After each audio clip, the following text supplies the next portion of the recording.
Hello, collectors and fellow hobbyists. You have joined me for another edition of the HO files here on Diecast Emporium. It's been about a minute since I've done a video for this series on the channel, so I apologize about that.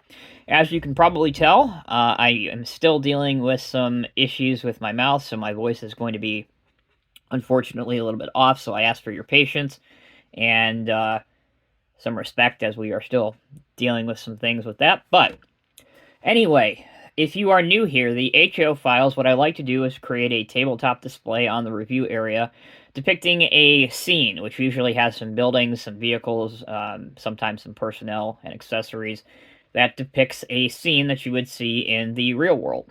So the topic of this video is obviously a busy intermodal shipping yard. This one doesn't feature a train, obviously. It's not big enough to accommodate a train in the background. When I do have my permanent layout set up, this obviously will be the receiving center for the bell cars coming in off the train with these large shipping containers on it, where they're going to be going from rail to truck or RTR. So that'll be a cool and active display that a lot of model railroaders like to show on their railroad, obviously if it's modern era. But I digress. We are going to move on. There was one other thing that I wanted for this display, but unfortunately I was not able to get one in time for the video, and I guess everybody is sold out of them. But it is a walking crane. I think it's by MyJack or something like that, but it's on wheels. That again you'd see in busy shipping yards. So I wanted to get one of those, but unfortunately, again, I couldn't get one. But there are plenty of videos on YouTube, and obviously, if you're familiar with the real machine, you know what they are. All right, so let's start off with the containers that you see in the background here. So the first three stacks, those are all the same containers, all the same size containers, I should say, and those are 40-foot containers, which is the most common that I see around my area. Everywhere from one, which is the Ocean Network Express, K-Line, Hagpal Lloyd, CP Ships, obviously Maersk, and P&O, just to name a few of them. But there are others, obviously, as you can see. And although they may all appear to be similar, they do have some differences. Some of them are refrigerated containers, some of them are regular 40-foot containers. Some of them are high cubed, and some of them are what they call corrugated containers. Although obviously, I don't know enough about these containers, at least to tell the difference between a corrugated container and a high cube container, especially when you're looking at one with the naked eye and HO scale. I couldn't tell you what's the difference between a high cube one and a corrugated one. They all seem to have the ripples on the side and the ripples on the top. Initially, I thought a corrugated container had the ripples on top and on the side, and a high cubed only had the ripples, if you will, or the corrugation on the side, but not on the top. But that's not true. So again, I don't know. Maybe it has something to do with the height or the size. Thus, a high cube would be a little bit taller. I don't know, but you can't tell in HO scale. At least I can't. Moving on to the other ones that you see over here, those are 20-foot containers, which is where you see the reach stacker over here. He's stacking the CAST one. And there's also a liquid tanker on top of the Matson one. A lot of these containers I did buy used from a local hobby shop that often gets in used stuff from either model railroaders that are getting out of the hobby or, unfortunately, some that older collectors that may pass away, and they buy collections off of people that way too. But I did get a lot of these trailers that you'll see, a lot of the container trailers, and a lot of these containers from a local hobby shop for a great deal, because if you buy these containers new, they can be anywhere from $10 to $16 each. Plus, if you buy them online, you got to do shipping and tax and all that fun stuff. So. All right, so let's take a look at a couple of these containers just to show you the couple of differences. So let's go ahead and grab this one right here, which is one of my refrigeration units. So this is from 1, which is the Ocean Network Express, abbreviated as 1. You can see that it has a smooth side on it. Trying to bring this into focus here. There you go.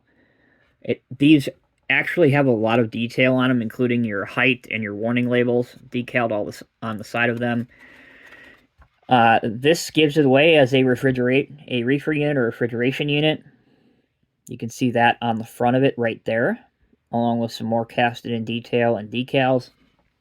Same thing on the side. And then over here on the back, these containers, most of them are from Walthers Scenemaster. The next one I will show you is from Athearn. So these are going to be a little bit more detailed. This actually came in a 3-pack. This is one I did buy new a couple years ago.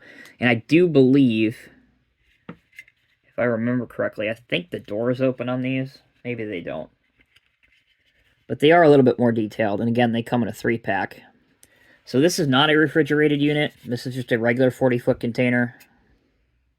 And the cool thing about these 3-packs is they all have different numbers on them. So you won't have 3 containers with the same identification number on the side or on the top of them, which is really cool if you're like me and you pay attention to detail and realism. And little things like that can really throw things off. So if you have the same identification number or DOT number or whatever you want to call it on all 3 containers, and they're 3 different containers, it's not realistic. Okay, and then for the last type of container, and again, this is one of the ones that has the ripples, if you will, or the corrugation, whatever they call it, on top. And for the last one, I'll show you one that just is smooth on top. So we'll go to... No, I've got one. Here we go. We'll just use this one. So for this Hyundai one, hopefully it doesn't fall off the fork in the video, you can see that this has nothing but smooth finish on the top for that one. See, knew it was going to fall off. You got to be careful. All right, so let's leave that down. Those are the containers. If you want to see one of the 20-foot containers, I will pick that up here in just a minute. Go ahead and grab one that isn't attached to a crane. Also, while we're on the topic of containers, if you didn't notice, they do lock into each other, even the different brands, which is awesome. So you don't even have to glue them. They have holes in the bottom, or I should say they have holes in the top, and then little notches on the bottom that lock into them. You can see those there, so you can lock the containers together. And it's the same thing on the larger ones too. So just to show you how that works. So let's take this one, put him here just for a moment, and we can put him here too. The only thing you really have to worry about is that the containers are going the same way. You can see the holes on the top on all 4 sides, and then you have the ripples on the bottom, or the pegs on the bottom, we'll call them pegs, and then you just line them up. Looks like so, and they press in. Pretty cool. Now, I've talked to some collectors, or I should say model railroadists. I think that community prefers that term. Usually what they'll do on the bottom one, this pops off. You can take this off, and they'll add some lead weight to it, just so that it has a support network to stand, especially if you're going to stack like 6 or 8 of them high in a shipping yard. So that might be something you want to consider if you're doing this on your railroad. Also, if you're doing a static display that's going to stay there for years, you can glue these, but you really don't need to if you're not moving them. They do stay together relatively well. All right, that's the containers. Let's take a look at some of the vehicles now that you see in the shot. So we have a plethora of different container trailers and trucks. Really, there's a little bit of everything here. Let's go ahead and start with this truck. This is another one that I bought used. Somebody actually put a lot of time into this. I couldn't tell you who it was. This was in the same lot that I bought a lot of these containers with. You can see that the Wheels are really nice. They're aftermarket wheels. It is missing a mud flap, but it's an older International. I actually like this truck quite a lot. Somebody put a lot of time into this. And then some of these containers are... This one's not really a good example. This one is from the Walthers 2-pack kit, and it is a adjustable container trailer, which means that you can extend it out. So this one I have at 40 foot.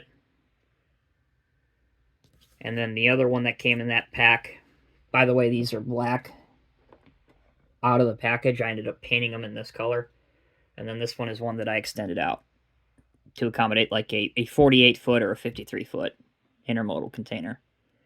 So you get 2 in a pack. You do have to build them. Here is the package that they come in. Here's what it looks like. It's just a little bag. And your spruce looks a whole lot like this. You're given 2 of them. And then you can paint it and assemble it. It does come with wheels. It does come with axles. Everything you need. And there you go. Mine cost me, if you look there, $9.98. So about $5 a trailer. Not bad at all. They're certainly not the most detailed because they're a kit, obviously. But you can certainly detail them up as much as your heart desires. And they do come with landing gear as well, up or down. So that's the Walthers Scenemaster container trailers. These I got in, again, a used lot, and these are really, really nice. I think these are Athearn or Athearn trailers that, again, somebody put a lot of time and effort into. They have decals on them. They even have the crank for the landing gear on this side. You can see that little black knob there towards the front. And if we show the extension here, you can slide it out, depending on what size container you're hauling. So that's that one. This truck is sold by itself, just the tractor. And this is one of the quote-unquote newer Brekina Peterbilt. I think it's a 359 if I'm not mistaken. Offered in probably 12 different color combinations by now. And I know they just announced they're coming out with more. I went with this color because it kind of screams the era of this truck. It just looks very 70s and 80s. I just liked it. It does come with mirrors, but you have to put them on, and yes, they can be fiddly and annoying, so don't do this when you're drunk or whatever, because you will break them. Alright. Here's another container trailer, done in the same way as the yellow one, part of that lot that I bought used, with an evergreen container on it. This is a Promotex International. I've had this for a while. You guys have probably seen this in other HO files, but I like this truck. Okay.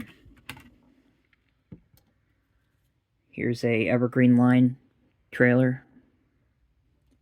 This one is not extendable. And this is just a Bully International. You guys have seen a million of these tractors. Here is a 20-foot container. Again, came in a 2-pack that I bought new a couple years ago. And I believe this is also Athearn, if I'm not mistaken. Again, it comes with 2 different style landing gears, up or down. And these are not adjustable. Don't know the exact model number of this Mack, but I can tell you that it's very heavy. To me, it feels like it's metal. But again, this is one that I bought used that somebody before me put a lot of time and effort into making it. It looks pretty decent. Alright, I have a few of these, which are called yard tractors. These are pretty cool. Again, if you're not familiar, the basic premise and idea for these little trucks is to work in the intermodal yard, moving the trailers and containers around. If you look at that fifth wheel, it looks like it's elevated a little bit, and you would be exactly right. And that's so that they can lift the trailers up with the landing gear down or up and not have to, you know, lose too much time. And if you're wondering how they do that so quickly, there's a door at the back of these trucks, and the operator literally just gets out of the cab from the back, hooks the lines up, does what he needs to do, and hops right back in the truck without even getting out of the normal door, the conventional way.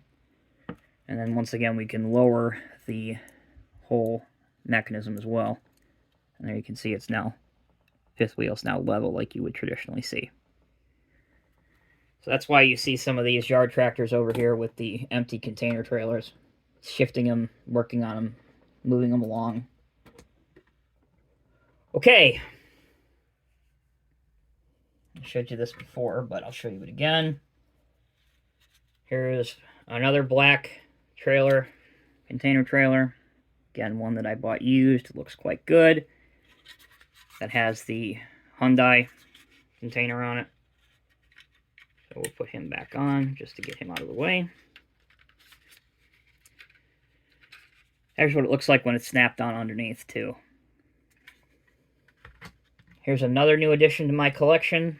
This is a cab over Freightliner owner-operator in teal.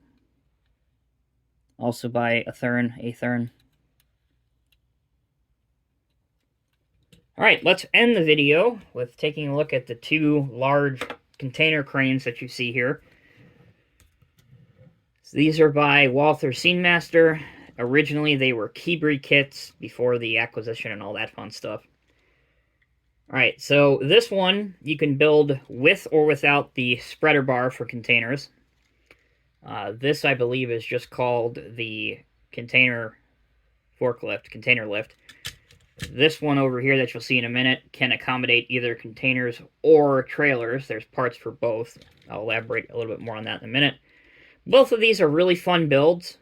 They do come with decals. You can see that they're based on Kalmar, which is the OEM that does a lot of these machines in the real world. As long as you take your time, they can turn out pretty decent. You can have a bit of functionality with this going up or down if you want. You can slide this back too. You can see that you can slide these back. And then obviously with your, you can take it off the forks if you don't want the spreader bars on your forks. You can completely take it off. And then again, you can collapse these in for a smaller container or spread them out for a large container. Now, if you think you hear metal ball bearings, you do.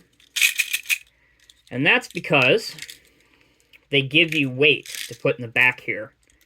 Now, what I should have done, and I will pass this on to you, I should have glued them all to the back, because that's where you need the weight, before I glued the bottom plate on. So now they just kind of run around. So a lot of times this will kind of do this, where it should just sit level. So that's something I would fix if I do another one of these, and I wanted to pass that little tip on to you because the instructions don't necessarily specify that. Alright, so how would this work on a container? Let's take a container.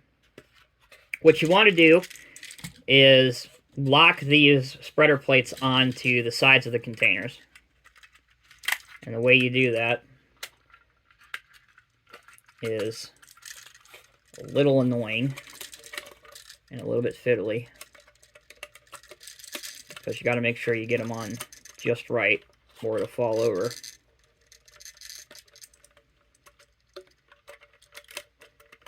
And some containers work better than others. Yeah, let's not do this one. Let's go back to the Hyundai one. This one has a little bit more weight. The more weight, the better, honestly, to get this to work right. There we go. Make sure we're on. Are we on? We're not on this side. Again, if you don't have this type of patience, you can always glue one so that you don't have to worry about it falling or whatever. Just like that. I was going to pick it up and show it to you, but I guess we're not going to do that. So let's do it this way back here. Hopefully this is still in frame. Yeah, I would recommend, if you're going to have this on a permanent layout, just glue it. But there you go. And yeah, you can see that it is in frame. Just be careful with it. And then you drive your truck with your container trailer underneath, drop it down, and there you go. Okay, let's move on to the other one. This video's already going a little bit longer. This one, the design is a lot better on, and I like this one a whole lot better, long story short. So this one is also a Kalmar. You can see I have the spreader bars all the way pushed in because it's only handling a 20-foot container. You can rotate this as well, all the way around if you need to. This goes in and out, up and down. You can elevate the cab up and down. I glued mine into position. And the rear axle, you can make it have steering, like I have. If you don't want to mess with the steering, because the steering mechanism is a bit complicated to build, you can always just glue it going forward. But if you want to have steering, you can absolutely do that. Also included with the kit, I told you I'd go into a little bit more detail. They do come with additional parts that fold down or up if you want to have this loading, like 53-foot semi-trailers, box van type trailers. This is a vehicle that would do that, not necessarily this type of crane, but this type of crane. So parts are included in the kit for that. I did not put mine on here because obviously I was using it for the stacker, the reach stacker of containers, whereas I'm using this one to put the containers on the truck. So that will conclude this edition of the HO Files, my intermodal yard. This is something that, again, I touched on this at the beginning of the video. Once I get the area that I need to permanently have my layout on, this will definitely be one of the focal points. I will have a shipping yard that I'll be constantly adding stuff to and taking things away from. I will get one of those MyJack cranes, the ones that are on wheels that can go from the rail lines to the pavement, that can take containers directly from trains, move them over, put them directly on your tractor trailers. That's, again, something that you would see in like the Port of LA or the Port of Long Beach. If you've ever had the opportunity to go there, if you live near there, you're very familiar. That's something I would like to add. And obviously, it would be nice to have a train with a few bell cars, I believe they're called, BELL, which transport these containers. And usually you can see the containers stacked about 2 high per train car. Thank you guys all so much for watching. Please let me know if you enjoyed this video. I appreciate your patience with my voice. Again, I hope to have everything rectified with my mouth, hopefully by January or February at the latest. We'll see. Thank you for all those that have sent me messages of encouragement and well wishes through this whole process. Again, everything could have been a lot worse, so I dodged a major bullet with the huge C word. So I appreciate all of that, and thank you guys for your support. Take care, be well, I will see you guys in the next video.